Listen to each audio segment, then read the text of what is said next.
This right here is Car Con Carne. Car Con Carne is a Q101 podcast. I'm James Van Osdale, and Car Con Carne is sponsored by Easy Automation. Are you looking to transform your home, office, or business into a smart, seamlessly connected space? Easy Automation is local. They're over in Aurora, and they deliver custom automation solutions that are tailored to your lifestyle. Whether you're upgrading your home entertainment, streamlining your office tech, or enhancing the atmosphere in your restaurant or sports bar, they've got you covered. Their expert team designs and installs personalized systems, from smart lighting and climate control to audio-video distribution and robust Wi-Fi networks, all managed through an intuitive app on your favorite device. Easy Automation makes technology work for you effortlessly, reliably, and always with your satisfaction guaranteed. Visit easy-automation.net or call my guy Dan. This is his phone number. Write it down, or if you're watching on YouTube or Facebook, just look at the number on the screen, 630-730-3728, and take control of your environment today. Are you a band, an artist, the shepherd of a brand? You need to know about Exploding House Printing. They're here for all of your screen printing, embroidery, and other merch needs.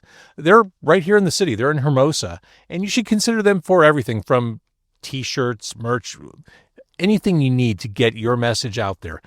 Exploding House's focus is on small business, bands, brands, everything in between. They've worked on products for Meatwave, Empty Bottle, The Music Box, Dante's Pizzeria, The Brokedowns. The list goes on and on. Actually, the list is finite. Lists are finite. The list is very long. It is a long list, and you can see it on their website, explodinghouseprinting.com. I digress. Jonathan at Exploding House has been doing screen printing for decades, which means he knows what he's doing.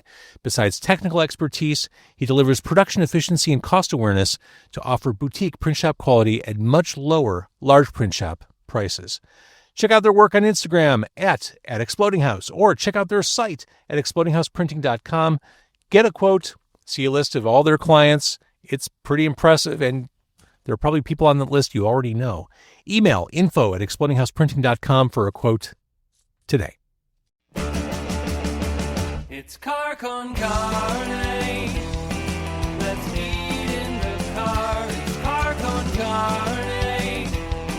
And now here's the star of our show, James Van Alstyne. Alexis Plaen is a Chicago-based singer-songwriter whose debut album, Enjoy the Void, comes out on October 10th. What will likely strike people is how accomplished the album sounds. It's thinking person's pop music. It's beautifully produced, thoughtfully arranged, with sharp lyrics. Thank you. Alexis Plaen is my guest. We're sitting on Belmont Street. We're facing east. How do you know that? If you're watching on video, right there behind me, over my right shoulder, over Alexis's left shoulder, the sun is setting to the west. It's kind of lovely. This is a lovely late summer, pre-fall night in Chicago. It's beautiful ambiance. It is beautiful ambiance. Nice to see you. We overlapped briefly. We worked at a radio station together. Neither of us are in radio now. No. And both of us are living our best DIY lives. Absolutely. Post-radio. Yeah, we are. So you are not a native Chicagoan. I guess let's start there. Yeah. Although you've lived here long enough, I think you can claim Chicago. But when did you officially move here? I moved here in 2018. Okay. Actually. Yeah, I mean, you've lived here long enough at this point. Yeah. And it wasn't my plan to move here. From Minnesota originally, and I was going to a contemporary music college in St. Paul called McNally Smith. In 2017, like 5 days towards the end of the semester, they closed and didn't pay teachers. Students weren't supposed to be able to transfer. It was brutal. Yeah, exchange students had 2 months to find a new school to take them, or they'd get deported.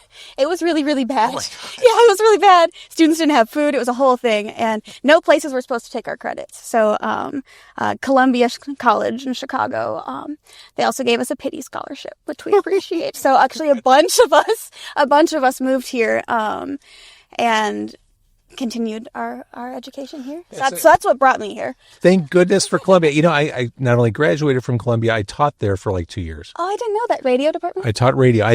They can't possibly still have a radio department. Like, what would they teach? I don't know. It was struggling around. Here's how you syndicate content across the country. Yeah. I don't know. Maybe there's a podcasting department. Here's how you do something on a regular basis that'll earn you no money. I don't know what.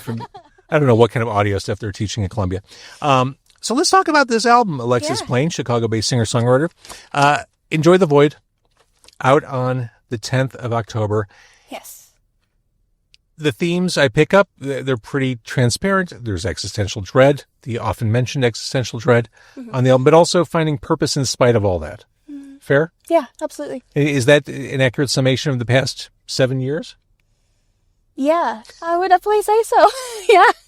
I mean, I think it's a very cyclical journey that we kind of constantly are going on. And I've definitely been through it a couple of times, for sure. Well, okay, let's go there. You had a horrible cataclysmic house fire several years ago. This is one of those life and emotion changing moments where you realize just how temporary things are. I see what you did there. Yes. Yeah. No, it was definitely one of those moments where there's a very significant before and after of an event. And yeah, it definitely changed my life forever. And that was I can't imagine. Were you home when this? I don't know the details. Yeah. So I was actually at the recording studio working on this album, recording it. And we would work super, super late. So we'd get done at 4 a.m. or something. And I came back. And no one was outside. The street was quiet. There was one person with a camera taking photos out front. And I thought that was kind of strange. And then... At 4 a.m. Yeah. And then I noticed there was broken glass everywhere and some broken windows. Walked around through the side of my house into the door that I would enter my unit in and saw that all of the siding was collapsing and falling off. And there were burnt clothes on the stairwell. Oh, my Lord. A very apocalyptic scene. And all the front doors were blown open. I had a cat at home. Oh, my God. And none of the lights were working. All the sockets were blown out. And so I just had my phone flashlight and went upstairs to my unit, and I didn't know what had happened. I thought it was an explosion at first from just the because your brain has no frame of reference. You can't logically think through what's going on. No, it was the best comparison that I have for it is those horror video games where I have a flashlight. Yes. You slowly reveal the scene around you. It was very much like that. But I didn't know how safe the infrastructure was to be on, so I went up to just get some photos and to kind of try to get a sense of what happened, and called out for my cat, and there was nothing. But I couldn't. First of all, I was shocked that no one called me. Right. Yeah. But then, so it wasn't actually until the next morning that I found out what happened. And I did call the police or the fire department that night, and they said that a fire had broken out on the back porches, and they didn't know why at that point. There was a lot of shady business with the landlord and insurance companies and all that fun stuff. Go figure. But later on, we believe that it was a gas fire with an electrical accelerant. Really? Yes. And then later found out it was the third fire that happened in that building in the past 10 years. A really, really old, 1800s build, old Chicago build. Huh. Yep. Huh. Yep. And so me and the apartment right below me, because we were on the back of the house by the source of the fire, we lost everything. His was pretty much all ash, and mine had more heat damage, so most of my things melted. Even the metal ceiling fan was melted into the carpet. It was actually talking about the impermanence of things. How traumatizing. Yes. Yeah. Fire is a very aggressive element, and it's very visceral. And the seeing things that you conceptualize as being very finite, like metal or these things, and then to see it just completely obliterated. It makes you, realize how the things that we think are very fixed are not. Everything's fluid, and that can definitely do a number on you psychologically. So you started working on the album before this happened. Yes. How much did that life-changing moment change your direction for songwriting and just where you're going with things?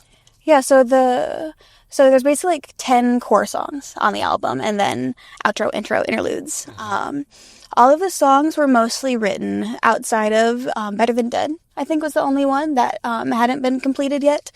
And so the album story was very well fleshed out. We knew where we were going with it.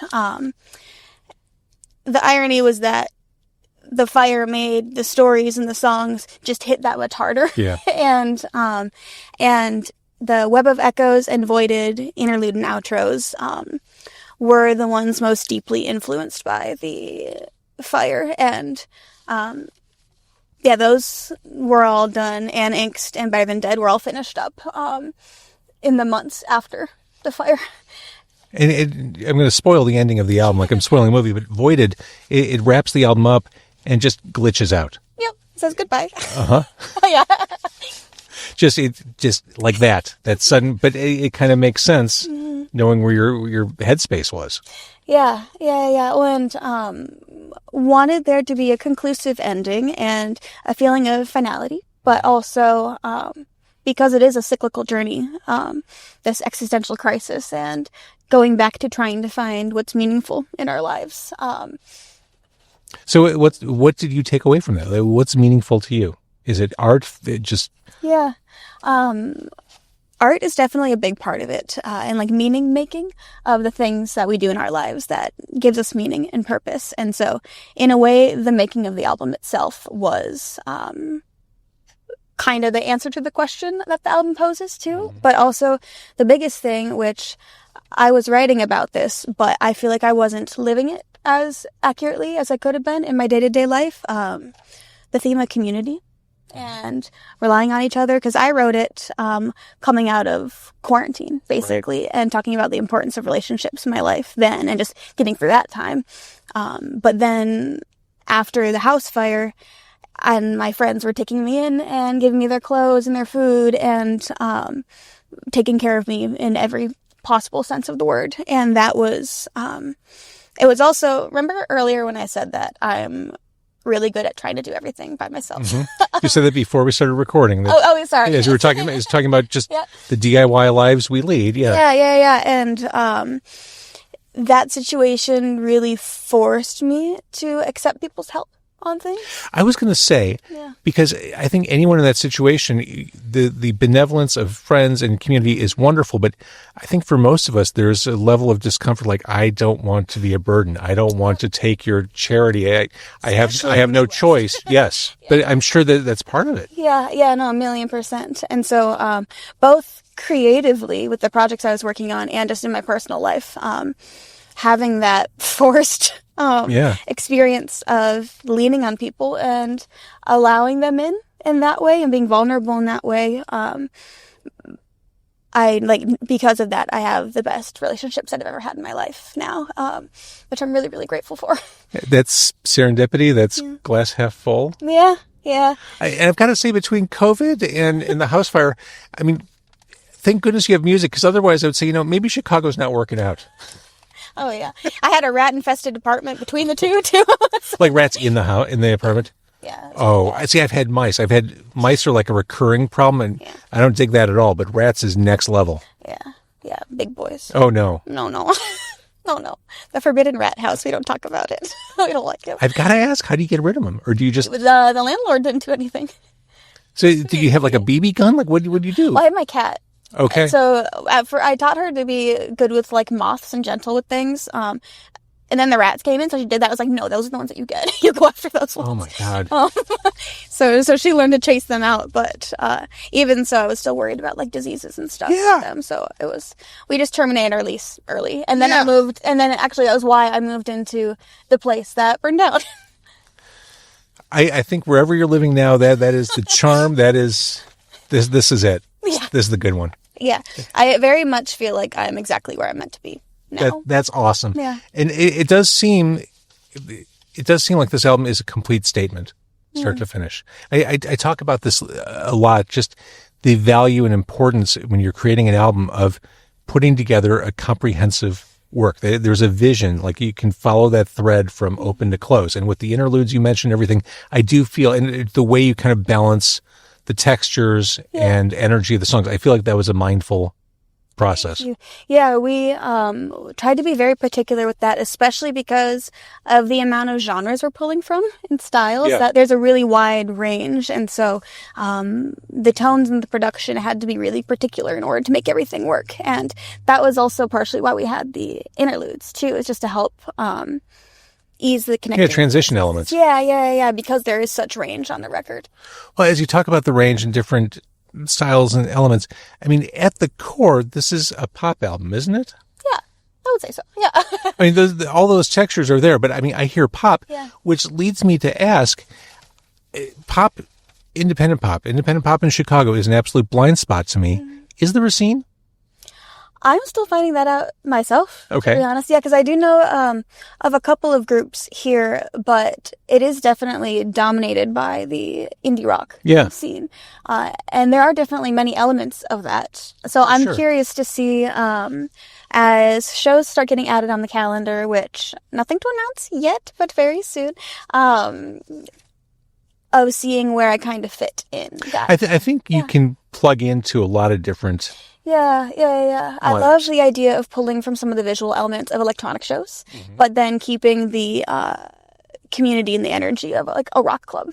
Yeah, and so finding a way to marry those energies. Shall we talk a little bit about the album? I mean, why not? Enjoy the Void. October 10th is the release. We talked about the interludes and First Matter and all that, but let's go right to Borgasm, because this was the first one I was aware of from this album. This is, it's just an existential crisis, just your average week. I'm just broke, not broken, and searching for something. I'm so bored. Now, would this be an example of a COVID era song? Oh, yeah. This is actually, do you remember there's a very brief time on TikTok where everyone was on TikTok during quarantine, and there was a song that was like, I'm bored in the house, and I'm in the house bored. Yeah, I'm bored. I wrote this around the same time, and I was worried about it being like weird overlap, which of course, no. But no, boredom was definitely a thing that we all experienced during that time. And of course, the irony is in the present day, I can't imagine you're bored at all. No, well, and it's definitely, are you familiar with the term ennui? Of course. Yeah, of the... Or as they say in Indiana, ennui. Beautiful. Yeah. Perfect. But the boredom that it's talking about isn't like the traditional sense of being bored, but of more of an existential sense, and being bored because you're not finding meaning from anything in your life or what you're doing, or like no deeper satisfaction. It's just all the surface level stuff. And I feel like I don't feel that in my personal life, but sometimes if I'm like doom scrolling social media or something like that, there is... everyone's chasing the trends and the surface level stuff, because that's how everyone's attention spans are like this big right now. Yes. So everyone's doing everything they can. And I feel like I felt this in myself, and I've seen it like a collective hunger for some deeper substance in what you're consuming, both in like film, movies, music, all across the board. Amen. It's funny, as you talk about doom scrolling and TikTok and all that, I'm pretty sure I was shadow banned on TikTok for the month. I went from, I don't have spectacular numbers, but I went suddenly to about 10 views a day, 10 views on new posts. I'm like, and I really had this moment where I'm like, do I really give enough of a shit to keep this going? Do I need to keep feeding this? I don't enjoy this necessarily, and I don't want to figure out how to game this algorithm. It bounced back, but there was a moment I'm like, none of this matters. Yeah, I know. I don't know exactly when they said that it kind of started changing, but like in the past year or so, especially with political shifts and things, the algorithms changed a lot. Yeah. And a lot of creators have just seen their work being suppressed more than they would have before. And at the end of the day, I'm like, what am I losing by not being active here? I don't know. I mean, I'm on other platforms. You don't need to be successful on every platform that's out there. Absolutely, yeah. And as far as doom scrolling goes, as far as you as an artist go, I mean, you need social media to propel your music, your brand, your shows. What's your relationship with it in general? So my previous band, I ran our social media for stuff. But outside of that, I would like very lightly use it myself personally, but would never really browse, would post maybe once or twice a year. I was hardly on social media. And so it's been a really big transition, actually, being much more active on it and learning what, not only learning how to edit content for it and how to speak to social media in that way, but also of just what works for me as an artist and what kind of content matches the music and the message and all of those things. Got it. Sticking on the theme of existential crisis, there's temporary creatures. Yes. Taking on the idea of human impermanence. Living for the moment, YOLO, as they might say on TikTok. But of course. I love that. Now, when we talk about the different styles and sonics on this album, Come Clean has a little bit of crunch and texture to it. It has teeth. Tell me about that song. So that song, I mean, very Nine Inch Nails kind of inspired. And that was influenced by some of my band members in my previous band were very into metal. And there was one riff idea that my guitarist had a long time ago that was kind of similar to that, but he had a weird effect on it that made it sound like machinery. And I was really, really interested in. And the metaphor of the song is using a lot of industrial, like animal agriculture visuals, and so we wanted it to be very factory based. Wanted you to feel like you're in that grimy. And that is industrial music by definition. Yep. Yeah, and I had a weird relationship with that song for a bit because for a while I felt like it was too heavy for me or didn't represent me in that way. But it's funny because it's grown on me a lot, where it's like as a performer I don't get like angry very often in my day-to-day life, but performing I love having that outlet for anger, and so I love playing heavier music and heavier rock performing, and I'm really excited to perform that song live for that, just to like really get in there. I don't want to stray too far from the topic of existential dread, so let's go to Return. I love these lyrics. Too bad a funeral's cheaper than a hospital. Born into a state of existential debt, and now I'm mourning the death of my generation's potential. These are world-weary thoughts here. Yeah. But, I mean, this line, too bad a funeral's cheaper than a hospital. True story. True story, yeah. So I actually overheard someone. I was passing someone on the street and he was talking on the phone, and the only snippet of the conversation I heard was, well, I don't know what to tell you, man, a funeral's cheaper than a hospital. But he said it so nonchalantly and so casually, and it was like one of those things where I like stopped in my tracks and it felt like the wind got knocked out of me, because it just he's not wrong. He's not wrong. And I mean, as a writer, I'm always looking for phrases or things I can say so much with so little, and I felt like that was it. And so I had written the chorus for Return a few weeks prior, and didn't know exactly where I wanted the verses to go with it, and I scurried back to my car right after overhearing this and sat for a few hours under the L and just wrote the rest of it, and then went home in your car. It. Yeah. That's amazing. Are you a voice note person? I'm definitely both, because I find I'm very much a nerd when it comes to like phonetics and all these things, because there's such helpful tools to have in your toolkit, and so actually singing something versus writing something, things will feel much more natural or not, and you can kind of see where the problem areas are. But I very much kind of alternate back and forth between voice memos and notes, because I love trying to get every word as intentional as possible in it, because you only have so much space in a song. And when inspiration hits, you got to be able to spring into action. 1,000,000%. That's why, I went home and demoed the rest of the song, and some of the demo vocals made it onto the final, and some of the arrangement pieces did too. We talked a little bit about radio, staring at my feet, finding that thing that inspires you. Maybe radio wasn't it, and that's what this song is. It's actually really funny you say that, because I wrote a good chunk of this song on break, on my lunch break, working a radio shift, which is funny. I was just doing like admin, office stuff that day, but that was pretty good, right on the nose. But I was writing that right as COVID was kind of lifting and normal life was kind of starting to come back together, and music stuff was really slowly starting to pick up. I had just had like one session with this new producer who produced this record, and just was feeling very, very stagnant. And I can be very anxious, and I get really anxious when I feel like I'm not growing or pushing things along or moving forward in some sense. Yeah. So that's what that song came out of.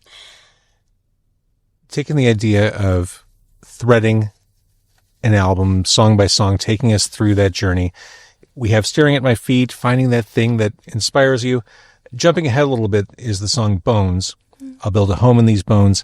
That to me is, I mean, if I'm taking it literally, just figuring out who you are and who you want to be. Mm-hmm. 1,000,000%. Yeah, I had written that summer of 2020. So middle of quarantine, my roommate was staying with family, so I was alone for the first time. And so it was, in a very literal sense, putting together this new home, which became the rat house. But and a coming of age, learning who you are, getting comfortable in your skin and in your mind. And and that Which takes a long time for people to get to that point. You're on an accelerated schedule and it happened to you, but I mean, I think it takes people well into their 30s, 40s, 50s to figure that shit out. Yeah, and I mean, I think the idea of like finding yourself is a really interesting concept, because you're constantly changing and you're constantly growing, and like people talk about it like it's an end destination, and I feel like it's more of like a verb. It's something that you're actively doing, and it's something that you kind of constantly have to be doing. I was talking about this with someone recently. I'm at a stage now where I can look back at different times in my life, things I did. I'm not necessarily the same person I was then, but doing all those things, all those tangents, all those things allowed me to get to where I am now. I mean, I think that's similar to what you're describing. Oh yeah, 1,000,000%. Yeah.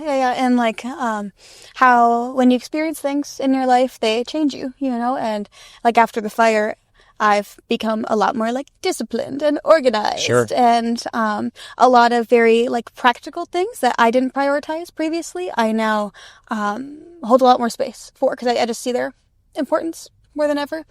Yeah. Will you ever go to a Chicago Fire game, or has that been ruined for you? I've never been to one anyways. So I think it'd be pretty good. Actually, different kind of Chicago fire.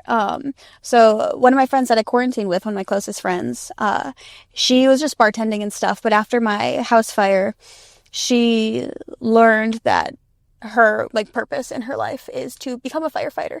Get out. Yeah, and so she just finished Good for her. Yeah, she just finished her EMT training and graduates in like 2 weeks, which is amazing. That's a whole different like gene or thing in the brain. 1,000,000%. For people who are committed to that kind of service and that kind of risk, like that is bravery. I can't even. Oh yeah, it's wild hearing about even the stories just in training and the need for this. But it's so beautiful seeing how these things that when they happen on the surface can be such awful things. Just the silver linings that come out of it, and things that you would never ever expect. But well, I mean, it's true. It's not about the shit that happens. It's about the recovery. It's what you do. Yep. Coming out of it, and it could be relevant to the most small things in your life or big things like that. It's how you swing back around. Yeah, and it's the recognizing the things that you can control. Right. The things that you can change. That said, we should enjoy the void.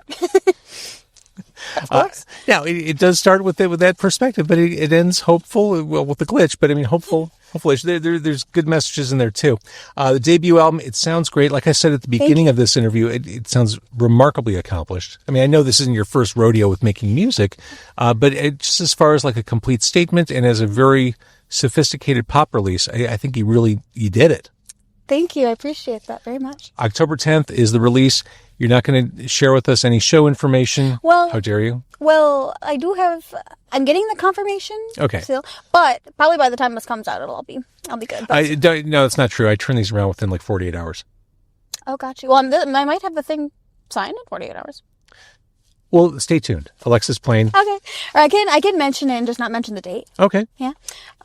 So before the album release show, because there is this whole world that's been built out around this album, I wanted to give everyone an opportunity to step into that world. And so we are going to do an experiential, immersive album listening party. Brilliant. Yes, in October. Which seems perfect for Halloween season. Like, yeah. And also, like, that time of year, it's fall. Let's all get together inside somewhere. And 1,000,000%. Yeah, and so we're hoping to, because I'm also a sculptor and I do a lot of other art forms, and so we're hoping to have some of the pieces of the world there. So perhaps some costumes, the throne that's been in the music videos. I'm gonna bring that and hopefully allow people a chance to sit in the throne and get their photo with it. And there's gonna be a lot of other activities and vendors and things, all very a part of the Enjoy the Void world and story. Brilliant. And I think Thank you. experiential is where things need to go. 1,000,000%, especially with the short attention span. Yes.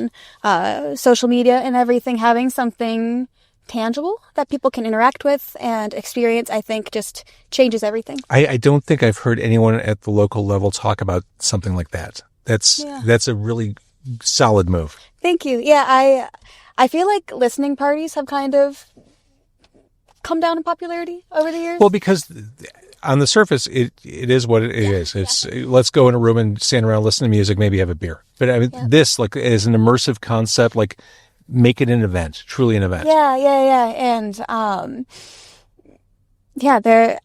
this world excites me so much. And I'm just excited to be able to share it with people. And we're going to have some fundraising opportunities there too. And, hopefully some tarot and just like things people can sink their teeth in a little bit. And, also I think with listening parties, part of it is just like a lot of people don't listen to albums anymore, unfortunately.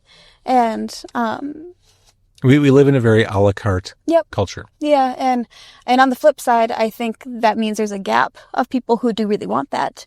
And I don't know, I'm an album junkie. Well, see, and that's I've said this probably too many times, but this is one of the reasons why I enjoy physical media, especially vinyl, because when you put on a record, you really don't skip ahead. You don't skip through tracks. You listen to them 20 minutes at a time. You listen to an album side 20 minutes at a time, and you get a better sense, a better immersion into what that artist's ideas were. Yeah. As opposed to just kind of skipping ahead or bypassing songs altogether. Yep.